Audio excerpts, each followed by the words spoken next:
A plurality of Hispanics disapproved, 45% to 36%, but fully 74% of black Americans liked the protest. Overall, 54% of Americans opposed the protest, with just 38% approving.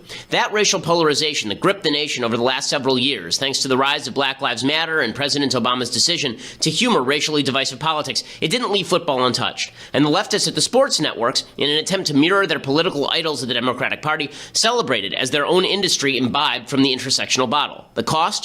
Ratings.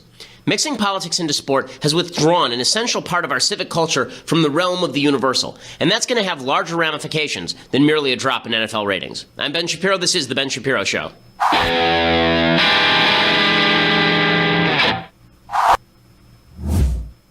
Some days there is so much news that it is impossible to get through everything. That is why I am now going to speak at 3 times my normal speed, because there was just so much news that happened yesterday. I was on the Hill. I was testifying about censorship on college campuses. We'll play you some tape of that because it was a lot of fun. I testified. Adam Carolla testified. And it was a unique experience that I want to tell you about. I had some thoughts on it. Also, in bigger news, Anthony Scaramucci, who is the soon-to-be White House Chief of Staff, if the rumors are true, lost his mind in an interview with The New Yorker. And I have to tell you about it because at this point, I am just in it for the amusement. At this point, you know, I'd like to see good policy be made, but if I can't get good policy, then I damn well want to be entertained. And Anthony Scaramucci makes that happen for me. So I will be telling you about that. And speaking of policy that's not getting passed, skinny repeal went down to flaming defeat after John McCain throttled it with his old hands. And we'll tell you about what happened there and why it actually isn't the worst thing in the world for Republicans that this happens. So I'll give you actually a bit of good news today. I know, shocking. It's me, but I will. It'll still happen.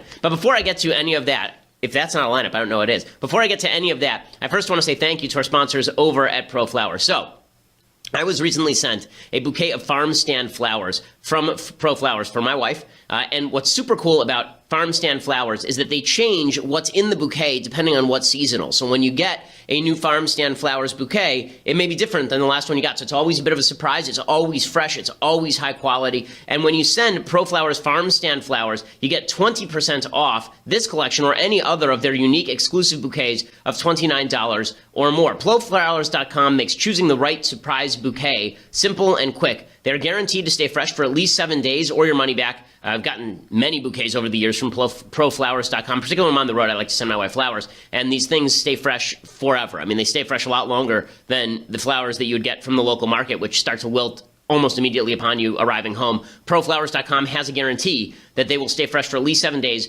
or your money back. You get to pick the exact date that the surprise will arrive, and the flowers themselves are just beautiful. They're all high quality. Get 20% off your farm stand flowers or any other bouquet of $29 or more. Go to proflowers.com and use my code BENSHOW at checkout. That's proflowers.com and use the code BENSHOW at checkout. That lets them know that we sent you. Also get that 20% discount off of any bouquet of $29 or more.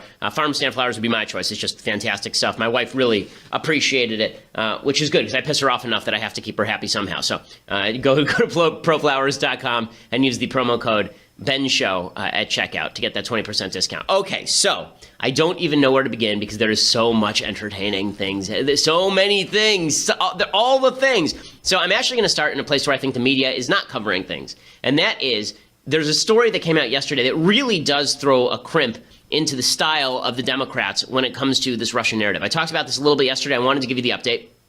So since Hillary's election, the left has been saying that Russia wanted Trump to win, and that's why Trump won, that there was some sort of collusion. So far, there's no evidence of actual collusion. There's willingness to collude from Don Jr. to these Russian lawyers, but there's no actual evidence of collusion, and there's no evidence that the Russians actually wanted Trump to win, as opposed to just screwing with our election cycle. Well, last week, in a little noticed move, the Senate Judiciary Committee called a guy named Bill Browder to testify. Browder's a financier who's been targeted by the Vladimir Putin regime, and he testified, according to the Weekly Standard, that Fusion GPS, which is a Democrat-linked Oppo research firm, arranged the meeting between Donald Trump Jr. and Russian lawyers. And furthermore, Browder stated that these Russian lawyers had hired Fusion GPS to conduct a smear campaign against him. And the reports are that Fusion GPS has contracts with the Russians, and maybe they were hired by the Russians in order to come up with this anti-Trump dossier. The reason this is important is because it does, again, destroy the Democrat narrative that the reason Trump won is because the Russians wanted him to win. What it looks like more is that the Russians were screwing with all sides. They were working on the Trump dossier at the same time they were playing the other side of the aisle with Trump. which means that that's a pretty large confounding factor. When you say, did the Russians hurt Trump or did they help Trump? Well, it's possible that the Russians did both. And so I think that hurts the Democratic narrative in a pretty significant way, which is one of the reasons why the Democrat media does not want to report all of that. Okay, but what they do, here's the thing. Trump could be saying all of that, right? Trump could be focusing on that. He could also have been focusing in on healthcare. Healthcare went down to flaming defeat yesterday. And I'll talk about that before I get to Scaramucci. I always save dessert for last. Scaramucci is the dessert. Scaramucci is it's fantastic. But last night, very late at night, I'm on a plane because I'm an idiot and I went to Dulles Airport instead of Reagan National Airport to get home from Washington, D.C., so I had to hop a later flight.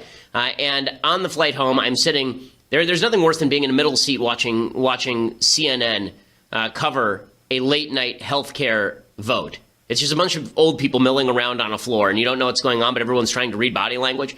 And what was up for a vote was what they called skinny repeal. So as I mentioned yesterday, skinny repeal was basically they get rid of the individual mandate for a small amount of time. They get rid of the employer mandate for a certain amount of time.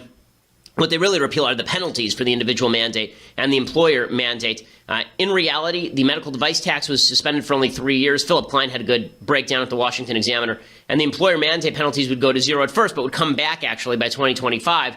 Taken together, according to health policy analyst Chris Jacobs, the bill would keep 411 out of Obamacare's 419 sections of legislative text intact. So it was not a repeal. That's why they called it a skinny repeal.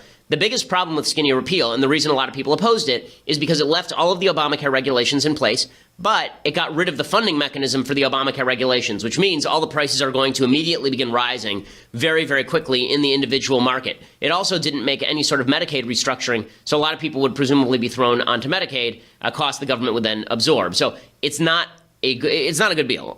I mean, skinny repeal is not a good bill. It doesn't either fix Obamacare or repeal Obamacare. And those are the two choices. You can either try to fix Obamacare by strengthening a lot of its repercussions, by subsidizing insurance companies, by creating higher taxes on it, because the money has to come from somewhere.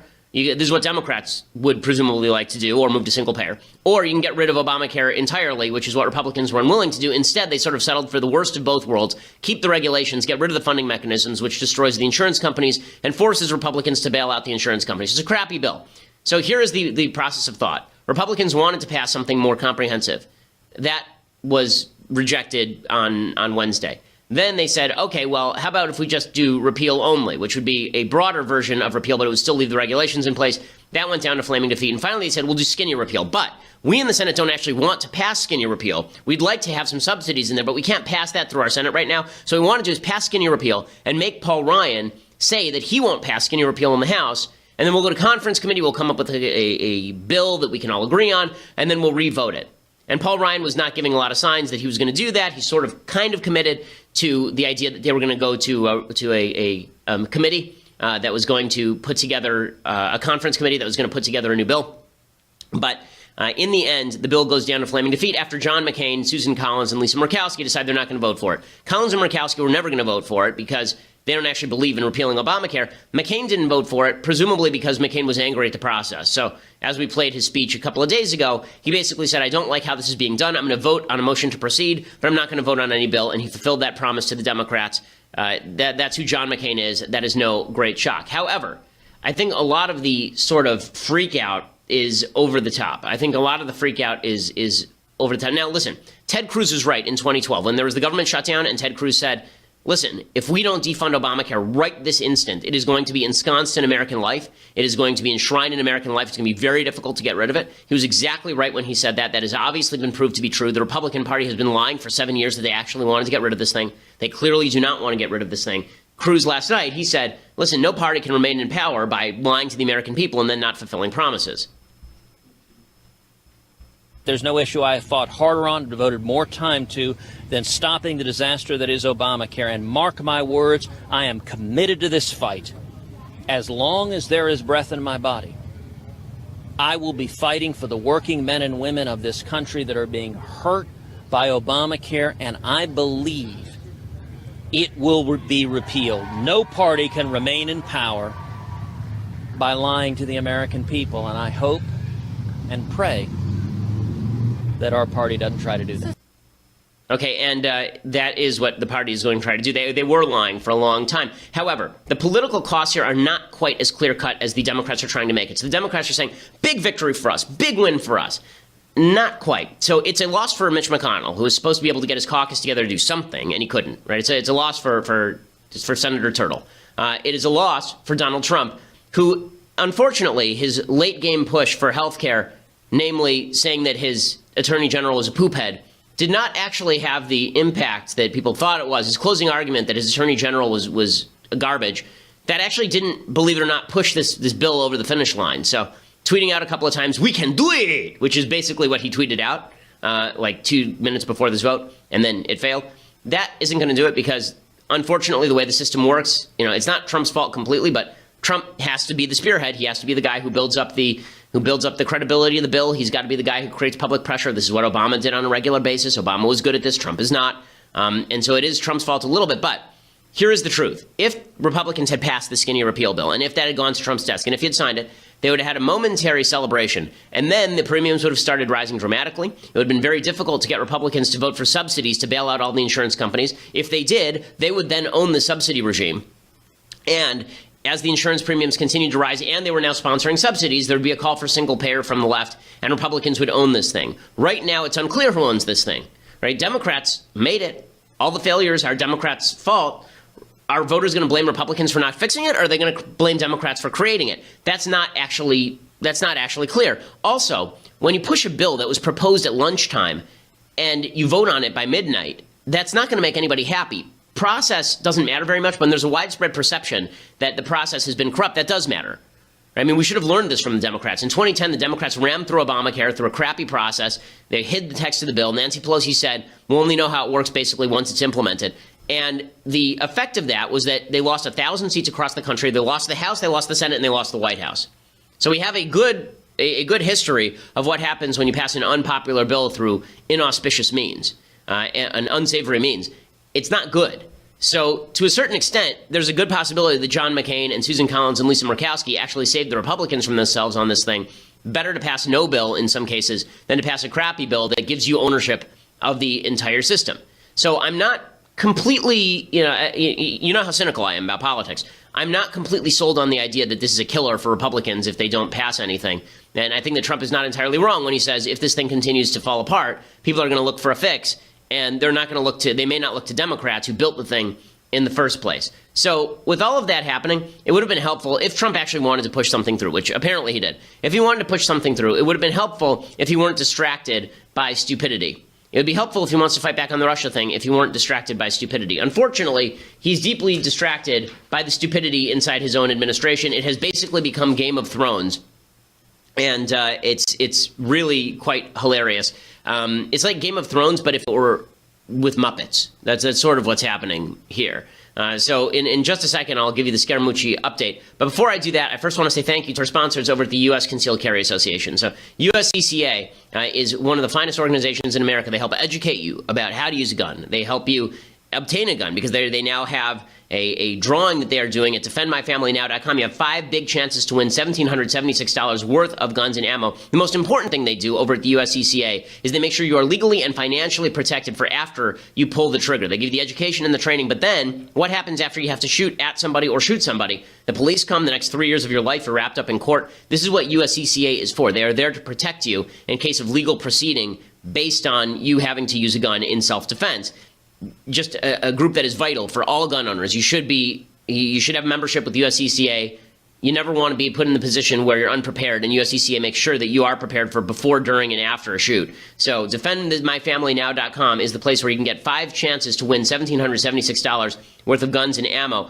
It's not going to last much longer, this drawing. So 5 big chances to win. Again, defendmyfamilynow.com right now. And you should get a membership with the USCCA anyway, one of the best gun organizations in the country. Okay, so I hesitated to share this with you until later in the show because it is so glorious that I'm going to lose my mind. It's so fantastic. So we have now initiated the Scaramucci update for as long as he's in the White House. So it is time for the Scaramucci update. Let's play his theme song. Scaramouche, Scaramouche, will you do the fandango? Thunderbolt and lightning, very, very frightening me. Excellent. Okay, so time for the Scaramucci update. So It all begins yesterday morning. We go back in our time travel machine. Okay, we're back in time. Yesterday morning, Anthony Scaramucci sees that Ryan Lizza, who's a reporter that he called Wednesday night, Ryan Lizza's reporting about what Scaramucci has said to him, where he threatened leakers and said he was going to fire everybody, et cetera, et cetera. And Scaramucci calls into CNN. And he starts off the conversation by saying, I never meant to threaten Reince Priebus. I never meant to suggest that Reince Priebus is the leaker. Within 30 seconds, he's explaining that Reince Priebus is probably the leaker and should defend himself. You guys know who the leakers are.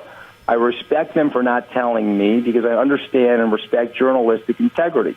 However, when I put out a tweet and I put Reince's name in the tweet, they're all making the assumption that it's him because journalists know who the leakers are. So if Reince wants to explain that he's not a leaker, let him do that. If Reince wants to explain he's not a leaker, let him do that. Yeah, that's a real strong repudiation of the idea that you don't think he's the that you think he's the leaker. Anthony Scaramucci, this dude can do the fandangle like nobody's business. Then he says, he's declared war inside the administration against all of these people. Right, he's declared war again in the administration against Reince and against Bannon. Basically, anyone who wants to do conservative policy is on Anthony Scaramucci's poop list because Anthony Scaramucci wants to be Trump's right-hand man, and he has somehow parlayed being on national television saying nice things about Trump and ripping CNN into becoming probably the second most powerful man in the country, which is incredible. It's such a great scam. In any case, here he is going after other members of the administration. Again, remember, this is on CNN. He called in to do this. He is Trump's mini-me. I mean, it's like Trump went out and had a mini-me crafted, just like Austin Powers. And now Trump is sitting there, and Scaramucci's performing for him. This is what this is, right? He's performing for Trump. And it's amazing. Here we go. Last night we were having dinner. I told his wife, I looked over to the First Lady, and I said, I forgot how much fun I used to have when I hung out with him on the campaign trail. Okay? He's a very interesting and very unique guy. There are people inside the administration that think it is their job to save America from this president. Okay, that is not their job.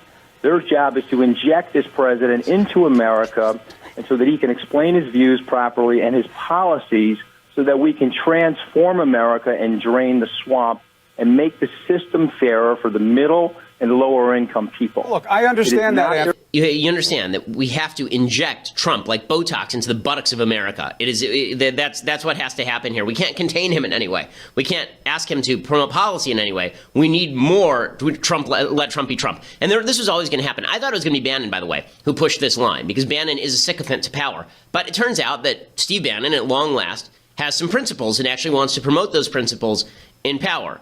I mean, this is weird for me because I really do not like Steve Bannon personally. But Bannon is one of the people who's now on the poop list for Anthony Scaramucci. And then he decides that it's important for him to go after Reince even more. He says that we're like brothers. Maybe we're like Cain and Abel. Maybe we're not. We don't know. Now, if you want to talk about the chief of staff, we have had odds. We have had differences. When I said we were brothers from the podium, that's because we're rough on each other. Some brothers are like Cain and Abel. Other brothers can fight with each other and then get along. I don't know if this is repairable or not. That will be up to the president. But he's the chief of staff. He's responsible. Political literacy at this administration is so high. Cain murdered Abel. Okay, so if you're on national TV suggesting that you might be like Cain and Abel, you might also just be like brothers who fight a little bit and then get along, but I might murder him and bury him in the backyard. I mean, basically, Scaramucci is Joe Pesci from Casino. It's incredible. I love it. And then Sarah Huckabee Sanders is out there, and it's pretty clear this is now Scaramucci's administration so far as Trump is concerned. Huckabee Sanders is out there saying that she won't commit to saying whether Trump supports his own chief of staff. Remember, this is in the same week that Trump has been tweeting out about how his own AG is a poophead. You can't say right now if the president has full confidence in Chief of Staff Reince Priebus. I think I just answered that. I think what we have, this is a White House that has a lot of different perspectives because the president hires the very best people. They're not always going to agree. There are going to be a lot of different ideas. Unlike previous administrations, this isn't groupthink. It's not groupthink. It's not groupthink. If you don't kiss Trump's ass enough, then he starts yelling at you on Twitter. At one point yesterday, Scaramucci said he doesn't hire yes men. Literally, Scaramucci's only job is to say yes to Trump. That is his only job. It's amazing. Okay, so that's not even the good part, guys. I didn't even get to the good part yet. For the good part, you're going to have to go over to Daily Wire. Yeah, I know, right? Great tease. For the best part, you're going to have to go over to Daily Wire and subscribe for $9.99 a month. You, too, can be part of the process, and you can hear the good stuff. This is like HBO. I'm going to go blue in just a second here because it's amazing. So for $9.99 a month, you can watch the rest of the show live. It is not just an audio show. It is a video show. You can see all of the amazingness happen in real time. You can get my show live. You can get Andrew Klavan's show live. You can get Michael Knowles' new show, which premieres on Monday. God help us. That's not the title of the show. That's just my thought about the show. God help us. Live, you can get that as well. You can be part of the mailbag, which we'll be doing. We'll be taking live questions in the mailbag as well. So very exciting stuff. You can check all of that out at dailywire.com or get an annual subscription for $99. So a discount. Plus, you get this incredible, magnificent, incomparable, phenomenal, unbelievable people. This mug, this Leftist Tears hot or cold tumbler, it is the greatest thing you will ever own in your life. You may own a house, you may own a horse, you may own a car, but this, in a fire, this is the only thing you're going to be able to grab and take with you. Family photos, forget them. It's that tumbler that you're going to want to take. The Leftist Tears hot or cold tumbler. And you get that with an annual subscription. So go over and check that out at dailywire.com. Or if you just want to listen to the show later, go over to iTunes or SoundCloud and give us a listen. We always appreciate it. We are the largest conservative podcast in the United States.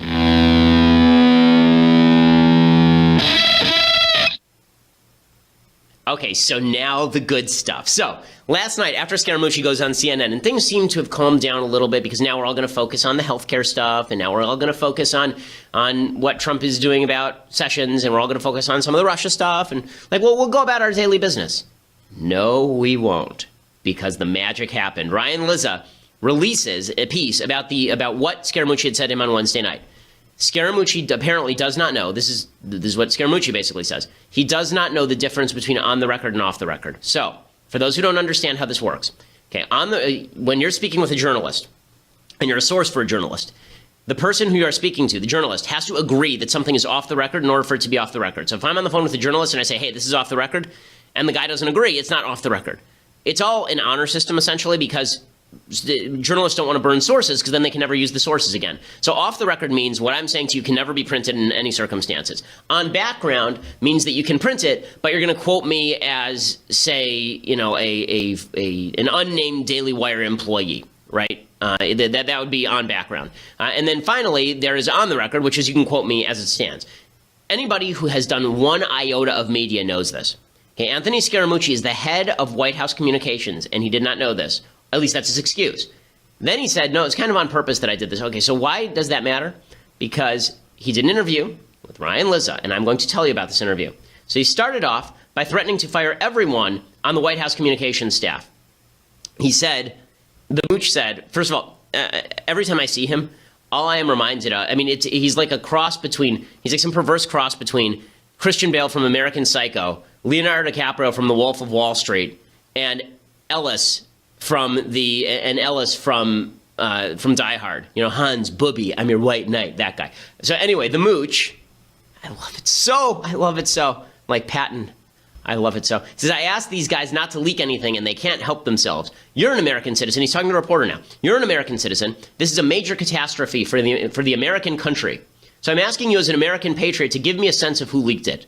So he's asking the reporter now to tell him who the leakers are, which is not what reporters do. And then when Lizza said no, the mooch said, okay, I'm going to fire every one of them. And then you haven't protected anybody, so the entire place will be fired over the next 2 weeks. Okay, this is like the stupidest threat ever. Okay, this is like, he's basically saying, if you don't do this, I'm going to punch myself directly in the nuts. That's what I'm going to do. I'm just going to fire everyone around me. And then we'll see how you like it. Like, well, okay, go ahead. All right, I suppose you could do that. Yeah, but it gets better. He says they'll all be fired by me. I fired one guy the other day. I have 3 to 4 people I'll fire tomorrow. I'll get to the reason who leaked that to you. Reince Priebus, if you want to leak something, he'll be asked to resign very shortly. And this is all on the record, guys. This is on the record, meaning he wanted it to be printed. Reince is an effing paranoid schizophrenic, a paranoiac. And then, imitating Reince's voice, he goes, oh, Bill Shiney's coming in. Let me leak the effing thing and see if I can bleep block these people the way I bleep blocked Scaramucci for 6 months. This is all on the record. Okay, so he's ripping Chief of Staff for the President of the United States at the White House. And he's saying that he clock blocked him. That's insane. And it gets better. Yes.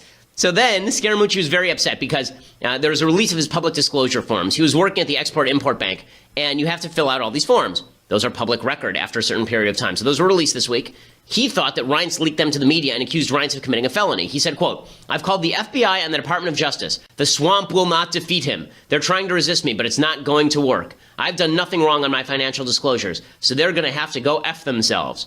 And then it got even better. It's so good. It's like it's like Inception, layers of awesome. Scaramucci, he finishes by saying this: "I'm not Steve Bannon. I'm not trying to suck my own clock." Except he didn't say clock. He said, "I'm not trying to build my own brand off the effing strength of the president. I'm here to serve the country." So now he's attacking the White House chief strategist as a guy who is in love with the media and wants to be in front of the cameras and also wants to perform anatomically impossible acts on himself. I know Steve Bannon. He's not that physically flexible. There's just no way. There's just no way. I could say other things about this, but I'm going to leave it at that. So he has now accused the White House chief of staff of being a paranoid schizophrenic and accused Steve Bannon, the White House strategist, of trying to suck his own thing. And then he continued, "What I want to do is effing kill all the leakers, and I want the president's agenda on track so we can succeed for the American people. Okay, the mooch showed up a week ago. This is going to get cleaned up very shortly, okay? Because I nailed these guys. I've got digital fingerprints on everything they've done through the FBI and the effing Department of Justice. Well, the felony, they're going to get prosecuted probably for the felony. Which felony? Nobody knows. Also, how did he get a hold of the FBI and DOJ records? Why does he have fingerprints? No one knows. So all of this is going swimmingly. And then he says, you know what? Let me go. I got to start tweeting some bleep to make this guy crazy. A minute later, he sent that tweet directed at Reince Priebus in which he accused Priebus of being the leaker. And then the next morning, he went on CNN and said, that's not what I meant by that tweet.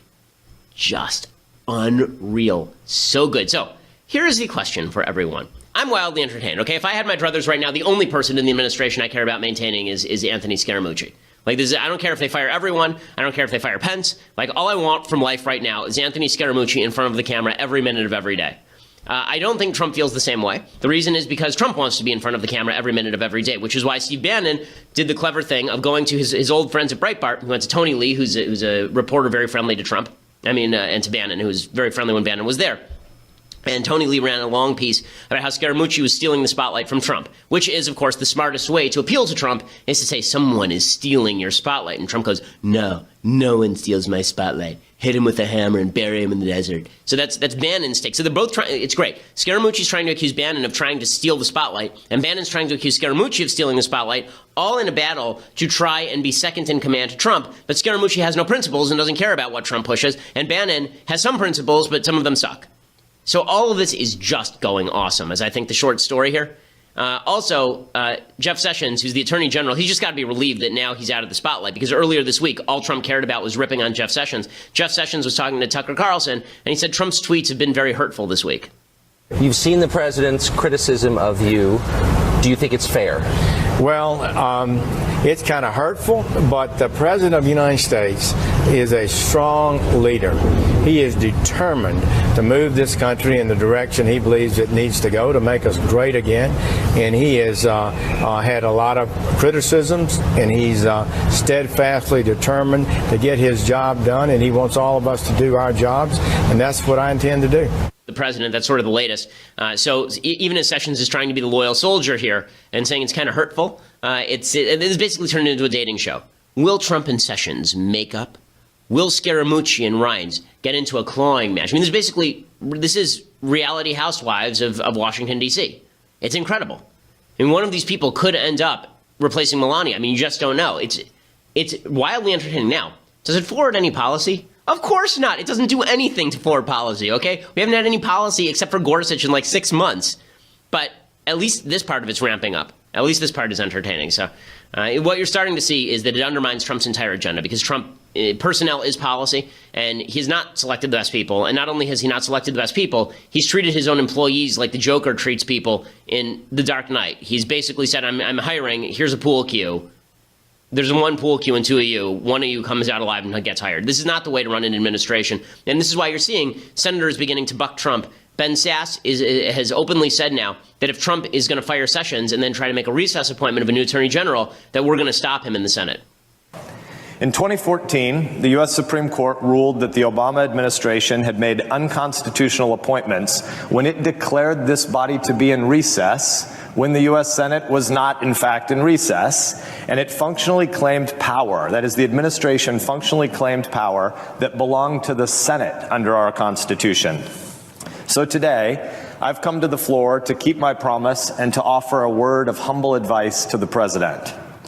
If you're thinking of making a recess appointment to push out the Attorney General, forget about it. The presidency isn't a bull, and this country isn't a china shop. Okay, so even the senators are starting to buck him. Lindsey Graham came out and he said that any effort to go after the special counsel would basically finish Trump. The senators are beginning to be fed up with this, and they're not getting any policy. So, I hope that everybody's enjoying the reality show. I hope they are. But this is an F week for Trump, okay? I grade him every week. The last 2 weeks have been Fs. He needs to do better than this. Get back on your policy horse. Shut up on Twitter. Stop attacking your own employees. If you don't like Sessions, get rid of him. If you don't like Reince, get rid of him. Be a man. Man up. Clean up your administration, okay? I keep hearing that Trump is this master businessman. Okay, I run a business. If somebody here is bad at their job, we fire them. That's how it works. If you don't do your job, you get laid off. And then you get somebody else who replaces you, who presumably does a better job. And then if the business fails, that's my fault because I'm the head of the business. Okay, that's the same thing at the head of the government. The executive branch is an executive branch that are supposed to execute. Are you seeing anything executed except some random staffers? I mean, at this point, Sean Spicer is just sitting around, basically. Sean Spicer is sitting around on a beach in Zihuatanejo, sipping a beer and going, thank God I escaped. He crawled through 300 yards of foul-smelling, I can't even imagine, and came out clean on the other side. Sean Spicer. I mean, it's just, that's what it's become now. Good things. How about some good things? Okay, so now I want to take a moment and talk about what happened in Washington, D.C. yesterday. So I had the privilege of speaking before the Government Oversight Committee, subcommittee on the subcommittee on education, is led by Representative Jim Jordan from 4th District of Ohio. A bunch of people stopped by. Dave Brat stopped by from Virginia, and Representative DeSantis stopped by from Florida. Eleanor Holmes Norton stopped by from District of Columbia. And there were a couple of moments that I thought was worthwhile. So here was my opening statement. We won't play the whole thing. We'll play a little bit of it. And just an Easter egg, that is God King of the Daily Wire, Jeremy Boring, sitting behind me to my right, wearing the three-piece suit, looking glorious, of course. Here's some of my opening statement. It's an honor to testify before you here today. The reason that I'm with you is that I speak on dozens of college campuses every year, so I have some firsthand experience with the anti-First Amendment activities that have been taking place on the college campuses. I've encountered anti-free speech measures, administrative cowardice, even physical violence at campuses ranging from California State University at Los Angeles to University of Wisconsin at Madison, which is driving the legislation that Ms. Stemmings was talking about, to Penn State University to UC Berkeley, and I am not alone. In order to understand what's been going on at some of our college campuses, it's necessary to explore the ideology that provides the impetus for a lot of the protesters who violently obstruct events, pull fire alarms, assault professors and even other students, and the impetus for administrators who all too often humor these protesters. Free speech is under assault because of a three-step argument made by the advocates and justifiers of violence. The first step is they say that the validity or invalidity of an argument can be judged solely by the ethnic, sexual, racial, or cultural identity of the person making the argument. The second step is that they claim those who say otherwise are engaging in what they call verbal violence. And the final step is they conclude that physical violence is sometimes justified in order to stop such verbal violence. Okay, so I went on from there, but I slapped out at intersectionality. I said that intersectionality was the root of the modern Democratic Party, which set off some of the Congress people. I thought the best exchange was there was a representative named Plaskett, who's actually from the Virgin Islands. So she's not technically a congresswoman. She's a representative who sits with Congress. And she came after me because she was upset that I had said that the arguments about white privilege on campus are a way to shut down debate and provide impetus for a lot of the protesters who simply think that nobody else should be able to speak. Here was our exchange. I had a conversation with Rachel Lazar, who's done some work, a Jewish American woman who's done some work on this area, as well as having extensive conversations with Dr. Greg Parks of Wake Forest University, who's also talked quite a bit about critical race theory. And it's my understanding that white privilege is not telling individuals that they cannot speak, but it is a term for societal privilege that individuals have as a benefit of their white skin. And I don't think that, and I think universities would be remiss to then say that because you're white, you're not allowed to say anything that's critical of white people. I didn't know that white privilege actually went into that sphere. My understanding is it's just, and the issue is that white privilege makes people uncomfortable to talk about the societal privilege that they have. Well, to me, what I say on campuses all the time is if you want to cite instances of racism that we can all find and fight together, that's something that I'm more than willing to stand next to you and fight, because that's obviously stuff that we should fight together. But when you just say that there is a white privilege out there in the ether and that by dint of birth your skin color generates for you an advantage, what you're really saying to people is that your view is less valuable because you have not experienced what I've experienced. And that is an identity argument, that's a character argument, that's not a rational political argument that can actually be taken on in any way. It's more of a cudgel and a club than it is an attempt to open a discussion. Okay, so you can see it got a little bit heated from time to time in the hearing. It was really worthwhile. Because I want to get to things I like, things I hate in the mailbag, we'll cut it short there. But it's worthwhile. You should go and watch. I think somebody's put together a compilation of all the sections where I'm talking, if that's the part you want to watch. A lot of the other people who are speaking had interesting things to say. But a really fascinating hearing, and it was kind of a kick. I mean, thanks to all of the kids who came. There were a bunch of college students who showed up, filled the audience. It felt like a movie. We were walking through the hallways and everybody was cheering. It was pretty hilarious. I wanted to have Jeremy behind me start a slow clap after I finished just but we didn't actually do that. I was also deeply tempted to just open my testimony by saying, "It's me. I'm the leaker," just to see what would happen, but I did not in fact do that. Okay, time for some things I like and then some things I hate in mailbag. So we'll do only one thing I like today because I want to get to the mailbag. The thing that I like, we've been doing all week, music that you've heard from movies. This one is really overused, but it is, of course, super famous. This is Rachmaninoff's it's on a theme of Paganini. It's the Rhapsody, thank you, on a theme of Paganini. This is the orchestral version. It's been used in a number of films.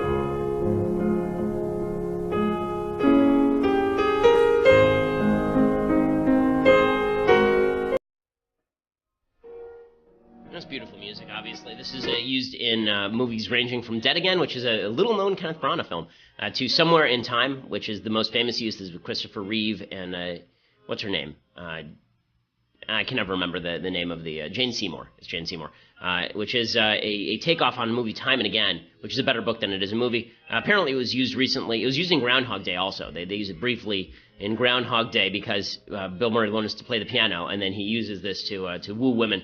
But it is a great piece of music. Rachmaninoff is great in short sections. I'm not sure I like Rachmaninoff that much overall, but this is the best of his, the best of Rachmaninoff. Okay, the other thing that I like, I lied. There will do one more thing I like.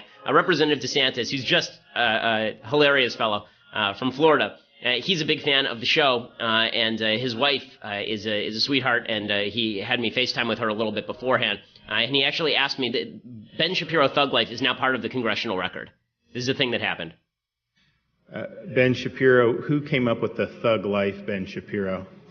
I have no idea. What may? I have never listened to a complete rap song in my entire life. It's funny and it's well done. It has some of your greatest hits. Let me. So I'm sure the Thug Life guy he gets a pat on the back for all of that. Whoever you are, well done. I can't believe, in retrospect, I really missed the opportunity to say the Thug Life chose me and put that in the congressional record. That would have been so epic, and now I'm really pissed at myself. Okay, so time for a thing that I hate. So the thing that I hate today is I hate when the left pretends that Trump is doing something that he's not. So President Trump's DOJ has told businesses that the Civil Rights Act does not cover sexual orientation. That's because the Civil Rights Act does not cover sexual orientation. Laws mean things, okay? They mean the things that they said when they were written. And the Civil Rights Act does not cover discrimination on the basis of sexual orientation. So there's a headline that says, from Mediaite, Trump's DOJ tells businesses it's now totally cool to discriminate against LGBT. No, that's not what Trump's DOJ says. Trump's DOJ says there is no legislation on the books on the federal level that prevents discrimination on the basis of sexual orientation, which is true. Okay, the law is still the meaning of the law. And this is how the left likes to twist things. What they do is they like to take the most egregious misuses of freedom, and they say, well, you're for that, therefore we should quash the freedom. And that's really disgusting, right? You see this with free speech all the time. They say, well, free speech on campus a lot. They say, well, free speech, that means that you're in favor of people saying the N-word, aren't you? It's like, no, I'm in favor of the right for people to say the N-word, but I think saying the N-word's a terrible thing. Okay, I think that discrimination on the basis of sexual orientation is a bad thing, unless you're talking about in a religious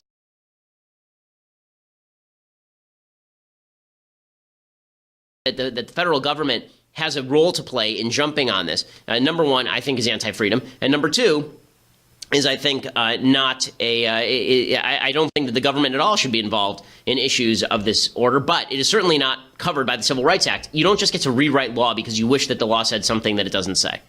So that needs to stop. Okay, so let's jump right into the mailbag. We have a little bit of time for the mailbag, so let's do it. So Andrew says, Dear Ben, you seem like a ladies' man. How can I use my conservative beliefs to attract women? Do I start off with light discussion on religious liberty or go in confidently with my line-by-line analysis of the Declaration of Independence? So far, neither method has been successful. Andrew. So I am not, in fact, a ladies' man. I know I'm highly attractive to women, but I was the first long-term girlfriend that I had, I married. So that's so I was not a ladies' man, and I think a lot of that had to do with the fact that not only am I an abrasive human being from time to time, but also I think that I was a couple of years younger than everyone else wherever I went ever. So there was that. Listen, I am not into the ladies' man lifestyle also. So that really is the real answer. I'm not into the sleeping around. I'm not into the I don't think men should do this. I don't think that being a ladies' man is a worthwhile goal. I think that you should try to find the person who's going to make you a better human being, and you should create a family with that human being and create children with that human being. And that means that you should lead with values. On my first date, I've said this before, my first date with my wife, we talked about free will versus determinism. This was this was a 3-hour first date on which we talked about free will and determinism. And it's not like my wife was deeply into philosophy. It was just that we were talking about religion and free will and all this stuff. And that's because values matter. Values matter when you're trying to determine with whom you should partner in life. Okay, Robert says, Hey, Ben, I know you aren't against birth control. This is true. As an Orthodox Jew, what is your opinion on sterilization, like tubal ligation and vasectomies? So I am not in favor of irreversible surgeries that prevent you from having children. I am, I'm going to separate my own religious viewpoint here because, I'm not going to speak for Orthodox Judaism. You can ask a rabbi if you want the Orthodox Jewish perspective on these things. I don't like the idea of sterilizing yourself unless you are attempting to, unless if you really, really don't want to have kids, which I think has a moral component to it. If you really don't want to have kids, I think you need to be a better person if you don't want to have children. But if you really, really don't want to have kids, then I don't have a problem with you doing what you want to do. It's a free country. On a moral level, I think that taking permanent steps to cure a transitory issue is not the smartest thing to do. Matt says, Hi, Ben, do you believe there's a secular case for the natural rights of life, liberty, and property? I think there is a secular case in the sense that you don't have to mention the Bible or God, but I do think that eventually you're going to have to fall into a Judeo-Christian history that's a little bit vague, and this is the problem with natural rights theory as a general theory. It's all well and good to say that it is self-evident that there are natural rights, but it is clearly not self-evident that there are natural rights. That springs from a particular Judeo-Christian ideology that goes back to the foundations of Christianity and Greek thought and Judaism, and to pretend that you can just sit there in a room and come up with life, liberty, and property as the fundamental principles, I think that's a little bit misguided. There's a reason that not every society on planet Earth, in fact, most societies for the majority of history, did not believe that life, liberty, and property were inherent rights. It required a Judeo-Christian civilization developing toward an Enlightenment freedom to believe that. Okay, Rachel says, Hey, Ben, this week in my sociology class at Brooklyn College, we mentioned the idea of being woke, and there was a debate about whether awareness is enough to help invoke change. First of all, I hate the phrase being woke because it suggests that everybody else is asleep, and also it's improper grammar, okay? It's being awakened. You're not woke, idiots. And some argued that awareness of the situation was irrelevant if action was not taken. What is your stance, and how do you find the idea of being woke? So listen, I think that you should be aware of as many things going around you as possible. Being woke, again, is, I think, a moral judgment that people use. If you don't agree with them, they say that you're not woke. Maybe I'm aware of your argument, I think it blows. I mean, that's a possibility. But that's never taken into account when you say that I'm not woke. right? Being woke is basically saying, you're not part of the club, man. You're not cool. Like I give a crap. Okay. Ian says, what, in your opinion, is the single greatest quality a person can have? Humility, which is why I'm so damn humble. But but I actually think the single greatest quality a person can have, like the president, actually, I believe in loyalty, but I don't believe in loyalty to humans. I believe in loyalty to God and to values. I think if you're loyal to those things, then it's hard to go wrong. Jackson says, hey, Ben, do you believe people that come into this legally and don't speak into this country legally, I assume, and don't speak English should be given a choice to attend free classes to learn English? I mean, I don't believe in free anything. I believe that if you come here, it's your obligation to learn English, and that's on you. That's an affirmative obligation on you. Now, I think that Israel makes a smart move. If you want people to assimilate, there's a case to be made that you should attempt to facilitate that. But I'm not sure that that is. I'm not sure that you should have to pay for it. Okay, final question. Hi, Ben. Honest question. With all the news that is almost rarely good these days, how do you manage to stay happy and in a good mood? I find that the news, especially involving Trump and the GOP, is supposed to be on my side, really turning me off. What do you do to keep yourself sane? Well, I go home and I separate. This is the beauty of the Sabbath. I was talking with God King of the Daily Wire, Jeremy Boring, just yesterday about this, that once, if I have to turn off my phone from Friday night to Saturday night and not turn on my computer from Friday night to Saturday night, and then on Sundays I spend the time with my children and I don't do politics, you need that break because it returns you to what is truly valuable. It also reminds you what you're fighting for, which is a social fabric that is worth upholding and a freedom from government intrusion that is worth fighting. And the freedom is worth upholding, obviously. So I think that you need to take breaks. You need to take breaks. Being ensconced in politics, there's a tweet that came out today from this idiot Democrat, Chris Murphy, where he said, last night proved once again there's no anxiety or sadness or fear you feel right now that cannot be cured by political action. Only a fascist says crap like that. Okay, anxiety, fear, or sadness can only be cured not by political action and changing the world, but by you creating a safe place for yourself, surrounded by people that you love and who you want to protect, and that also gives you a rationale for fighting in the first place. Okay, we'll be back here next week with more entertainment, more wildness, more joy. Sunday, if you're out in California, make sure that you come out to Politicon. I am debating Cenk Uygur. I think that's how his name is pronounced. I know his first name, Cenk, right? The Young Turks dude. It should be